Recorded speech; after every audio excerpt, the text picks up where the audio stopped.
Hello everyone, आज हम इस वीडियो के थ्रू जानेंगे एक बहुत ही इंटरेस्टिंग डॉक्यूमेंट के बारे में जिसको साइन तो आप सभी लोगों ने किया होगा अगर आपका कोई मुकदमा चल रहा होगा कोर्ट में तो, लेकिन शायद ही उसके बारे में जानते हो। कभी किसी ने उसको पढ़ने का कष्ट नहीं किया होगा कि देख तो ले इसमें क्या लिखा हुआ है। ना कभी आपने सोचा होगा कि क्यों इसको साइन करवाते हैं, क्या बेसिस है, क्या रीजन है उसे साइन करवाने का, क्या वो बहुत ज़रूरी है, अगर उसको नहीं लगाया है तो फिर क्या होगा, और अगर लगाया है फिर क्या होगा, क्यों वो इतना इम्पोर्टेंट है कनेक्ट करने के लिए आपको आपके एडवोकेट से। जी हाँ, मैं बात कर रही हूँ वकालतनामा की। टाइटल देख के तो आपको पता चल गया होगा, लेकिन ये सारी चीज़ें जो मैंने अभी पहले बोली हैं ये आपके दिमाग में भी आई होंगी कि हाँ ऐसा होता है। हमने वकालतनामा साइन तो किया है, लेकिन उसमें क्या लिखा होता है ये हमने कभी पढ़ने का कष्ट नहीं किया। तो चलिए, पढ़ना ज़रूरी भी नहीं है क्योंकि वो किसी एग्ज़ाम में नहीं पूछा जाएगा, ना ही कहीं आपको मीन्स बहुत इम्पोर्टेंट जानकारी है, बट आपको पता होना चाहिए। मीन्स अगर आप कोई डॉक्यूमेंट साइन कर रहे हैं, being a literate person, being a educated person, आपको पता होना चाहिए कि उस डॉक्यूमेंट में क्या लिखा है। कहीं कुछ ऐसा तो नहीं है जो आपके एडवर्स लिखा हो, बाद में इन फ्यूचर वो आपके लिए आपका मीन्स कोई शत्रु बन जाए, वो आपका दुश्मन हो वो कागज। तो इसलिए हम आज, आपने नहीं पढ़ा लेकिन मैंने पढ़ लिया है, तो मैं आपको बता दूंगी कि उसमें क्या क्या लिखा हुआ है, और उसके बाद अगर आपका मन करे तो आप खुद भी पढ़ लीजिएगा कि वो क्या है। चलिए, हम सबसे पहले बात करते हैं कि वकालतनामा क्या है। उसके बाद हम बात करेंगे क्यों साइन होता है। उसके बाद हम बात करेंगे वो क्लाइंट के लिए कितना बेनिफिशियल है और वो एडवोकेट के लिए कितना बेनिफिशियल है। मीन्स बीइंग एन एडवोकेट वो कितना ज़्यादा इम्पोर्टेंट है वो उनके लिए, और अगर आप क्लाइंट हैं तो वो आपके लिए क्या इम्पोर्टेंट है, वो क्या क्या राइट्स हैं जो उस वकालतनामा के थ्रू आप अपने एडवोकेट को देते हैं।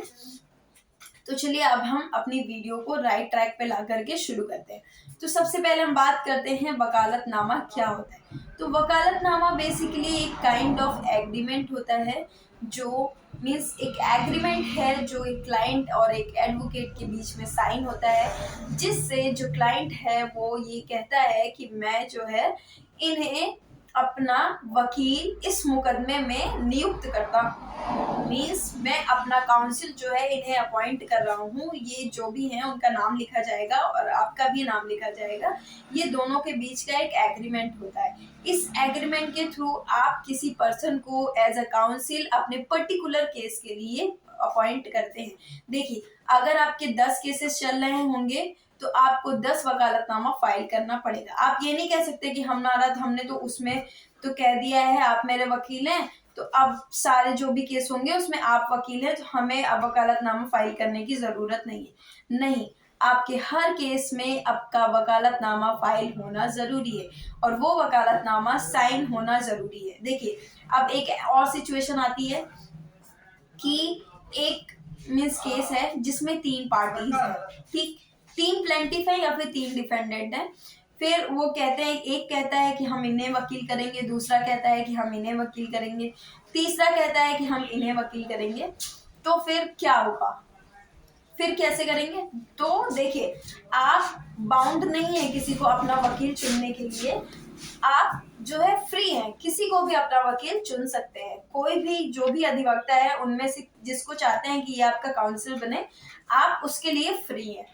तो इसलिए अगर जैसे आपको दूसरा दूसरा वकील चुनना है तो आप जो है अलग अलग वकालतनामा लगाएंगे, और वो वकालतनामा जिसके थ्रू जो कह रहा है कि हमारा ये वकील बने उसका नाम, और जिस वकील को वो अपना वकील बनाना चाहते हैं उसका नाम डाल करके उस वकालतनामा में आपका साइन और उस वकील का साइन करवा करके फिर आप लगा देंगे। फिर जो तीनों वकील हैं वो आप तीनों लोगों की बातों को रखेंगे, और अगर चाहते हैं कि आप एक ही एक ही वकील आप तीनों लोग चूज करना चाहते हैं तो एक ही वकालतनामा में आप तीनों लोग साइन करेंगे। आप तीनों लोगों का नाम, आपकी एज, आपके फादर का नाम, आप कहाँ पे रहते हैं, ये सारे डिस्क्रिप्शन दे करके, और जिस वकील को आप अपना वकील चुनना चाहते हैं उसका नाम लिख करके आप उसे सबमिट करते हैं। वो वकील का भी साइन होगा, उसमें उसका COP number, registration number, date, ये सारी चीजें फिलअप होती है। अब ये तो बात हो गई कि वकालतनामा क्या होता है, एक एग्रीमेंट होता है जो एक क्लाइंट और एक एडवोकेट के बीच में होता है, जिससे मीन्स क्लाइंट ये कहता है कि हम इन्हें अपना अधिवक्ता नियुक्त कर रहे हैं, आज से मीन्स जो है मेरे सारा केस का प्रोसीडिंग ये देखेंगे। तो ये हो गया वकालतनामा। उसके बाद अगर आपके 4 केसेस हैं तो 4 वकालतनामा उन सारे केसेस में अलग अलग लगेगा। और अगर आप 4 पार्टी हैं और आप चाहते हैं कि हमारा वकील अलग अलग हो, तो इसके लिए आप फ्री हैं, आप अलग अलग वकालतनामा लगा करके कर सकते हैं। देखिए, बिना वकालतनामा लगाए हुए, बिना वकालतनामा साइन किए हुए कोई भी वकील आपके केस में खड़ा नहीं हो सकता है, क्योंकि वो वकालतनामा ही है जो ये बताता है कि हाँ, आप चाहते हैं कि ये आपकी लड़ाई लड़े। बिना वकालतनामा के थ्रू कोई भी काउंसिल वहाँ पे खड़ा नहीं हो सकता है।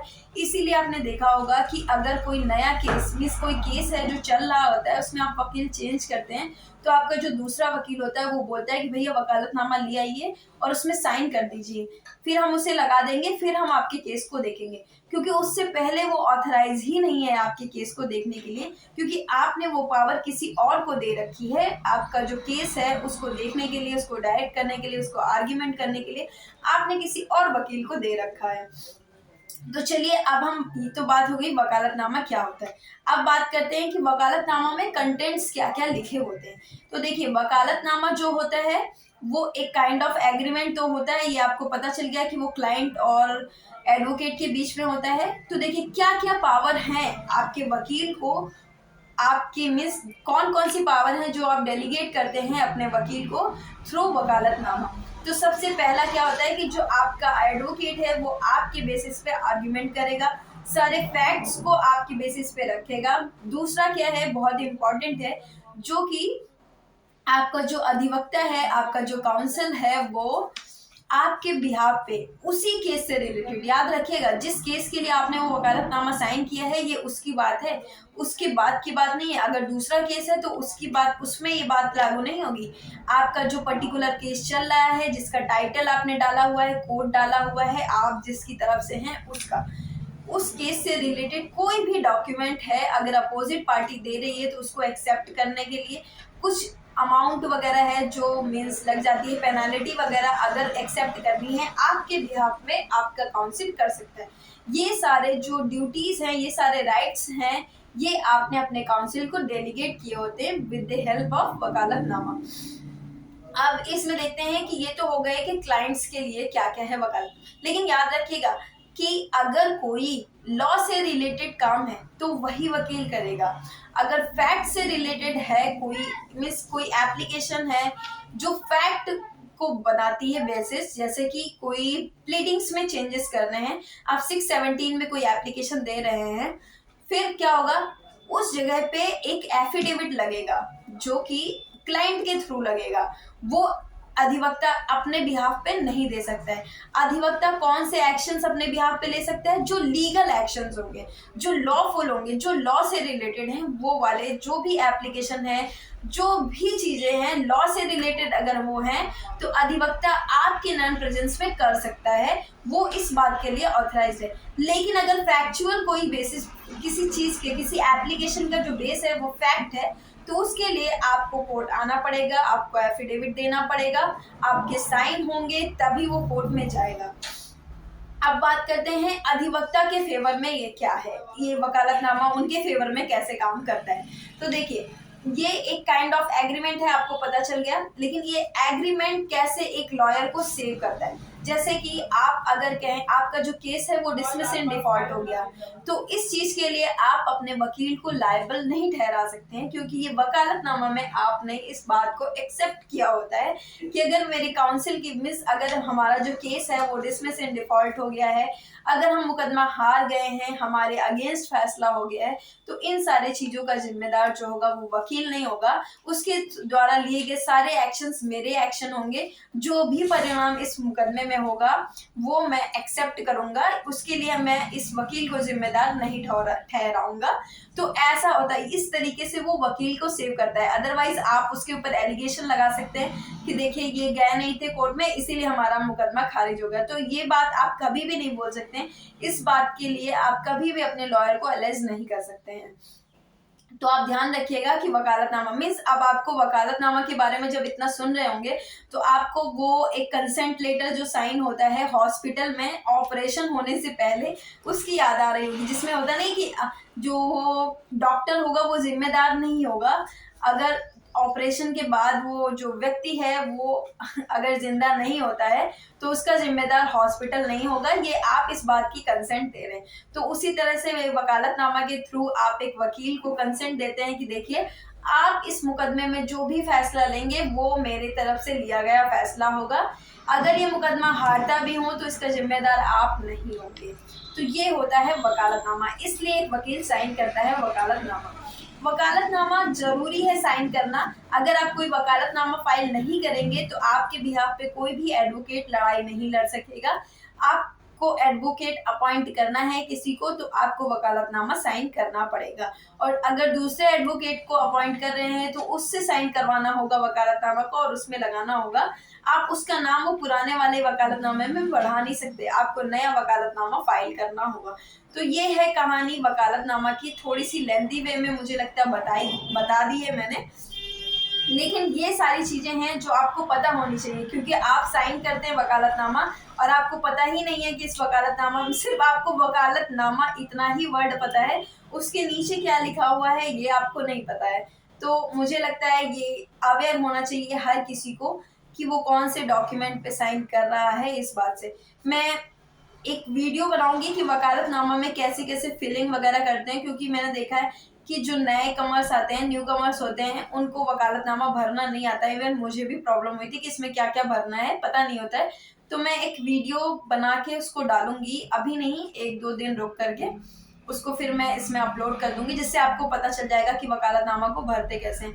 और मैं सोच रही हूँ एक सीरीज ये सारे डॉक्यूमेंट्स को फिलअप करने वाली भी बनाऊँ, क्योंकि जो सिविल कोर्ट में जो भी सम्मन वगैरह फिल किया जाता है, नोटिस वगैरह भेजा जाता है, इन सारे डॉक्यूमेंट्स को कैसे भरते हैं ये आता नहीं है हमें। अगर हमें कोई बताया नहीं तो हम शायद उनको भले ही आप कितने भी नॉलेजेबल पढ़े लिखे अच्छे हों, लेकिन उन डॉक्यूमेंट्स को भरते समय हाथ कांपने लगते हैं और हमें समझ में नहीं आता इसमें लिखना क्या है।